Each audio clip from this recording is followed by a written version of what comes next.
हे महाराष्ट्र विद्यार्थ्यांनो, स्वागत आहे तुमचं मराठमोळा चॅनलवरती, ज्यामध्ये आज आपण बघणार आहोत की BCA करावा की BCS करावा, दोन्हीपैकी कोणता कोर्स तुमच्यासाठी योग्य आहे. जर तुम्ही पण कन्फ्युजन मध्ये असाल की BCA चांगला आहे की BCS, तर तेच आपण आज बघणार आहोत. त्यामध्ये मग एलिजिबिलिटी काय असते, दोन्हींची फी किती असते किंवा स्कोप कसा असतो दोन्ही कोर्सेस नंतर. आणि हा व्हिडिओ शेवटपर्यंत बघा, कारण शेवटी मी सॅलरी पण सांगणार आहे की दोन्ही कोर्सेस नंतर तुम्हाला किती सॅलरी मिळत असते. तर चला व्हिडिओला सुरुवात करूया.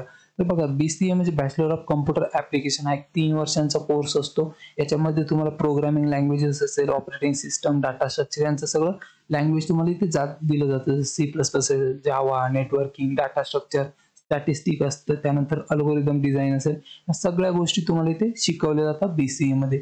तसंच BCS मध्ये पण तुम्हाला पूर्ण कोडिंग वगैरे जी आहे ती शिकवली जाते. त्यामध्ये हा पण 3 वर्षांचा कोर्स असतो, बॅचलर ऑफ कम्प्युटर सायन्स. बघ, यामध्ये पण तुम्हाला ऑपरेटिंग सिस्टम असेल, डाटा स्ट्रक्चर असेल, याचं नॉलेज तुम्हाला इथे दिलं जातं. फक्त या दोन्हीमध्ये मेन डिफरन्स काय, यांचा जो फोकस असतो तो थिअरी प्लस प्रॅक्टिकल दोन्ही वरती असतो. मग थिअरी पार्ट पण इथे मग खूप असतो.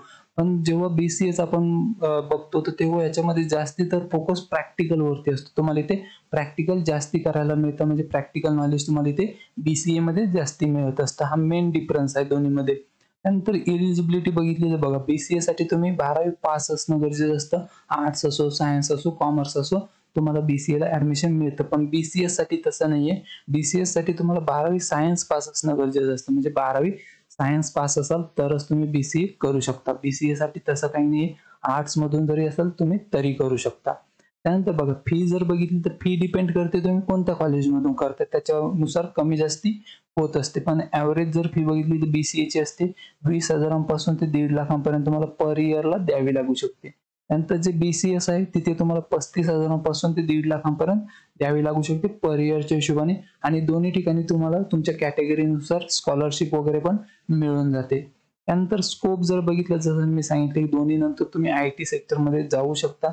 BCA नंतर तुम्ही वेब डेव्हलपमेंटमध्ये किंवा सॉफ्टवेअर डेव्हलपमेंट असेल, सॉफ्टवेअर टेस्टर सुद्धा सध्या खूप फेमस आहे, तर ते काम तुम्ही करू शकता. त्यामध्ये तुम्हाला चांगलं पॅकेज वगैरे पण मिळत असतं. आणि जर तुम्हाला ते पॅकेज कमी वाटत असेल तर तुम्ही BCA नंतर MCA सुद्धा करू शकता. तसंच BCS नंतर बघा, BCS नंतर सुद्धा तुम्ही सिस्टम इंजिनियर असेल, सॉफ्टवेअर डेव्हलपर असेल, कम्प्युटर हार्डवेअर ऑपरेटर असेल किंवा वेब डेव्हलपर, सॉफ्टवेअर डेव्हलपर तुम्ही बनू शकता. तर याच्यानंतर सुद्धा तुम्हाला IT सेक्टरमध्ये जाता येतं. पण बरेचसे विद्यार्थी काय करतात, BCS नंतर रिसर्च फील्डमध्ये जातात किंवा MCS ते करत असतात, मास्टर ते करत असतात. किंवा मल्टीनॅशनल कंपनीजमध्ये जर जायचं असेल तर तुम्ही MCS केलं तर ते पण. मल्टीनॅशनल म्हणजे कोणतं, फेसबुक, गुगल, मायक्रोसॉफ्ट आहे, त्याच्यामध्ये जर जायचं असेल तर तुम्हाला याच्यामध्ये मास्टर करावं लागत असतं.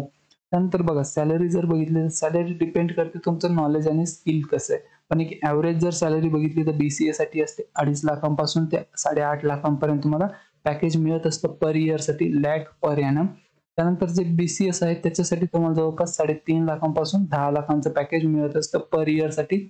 आणि याच्या रिलेटेड जर आणखी काही इन्फॉर्मेशन हवी असेल तर कमेंटमध्ये मला विचारू शकता. मी तिथे पण तुम्हाला नेहमी रिप्लाय करत असतो.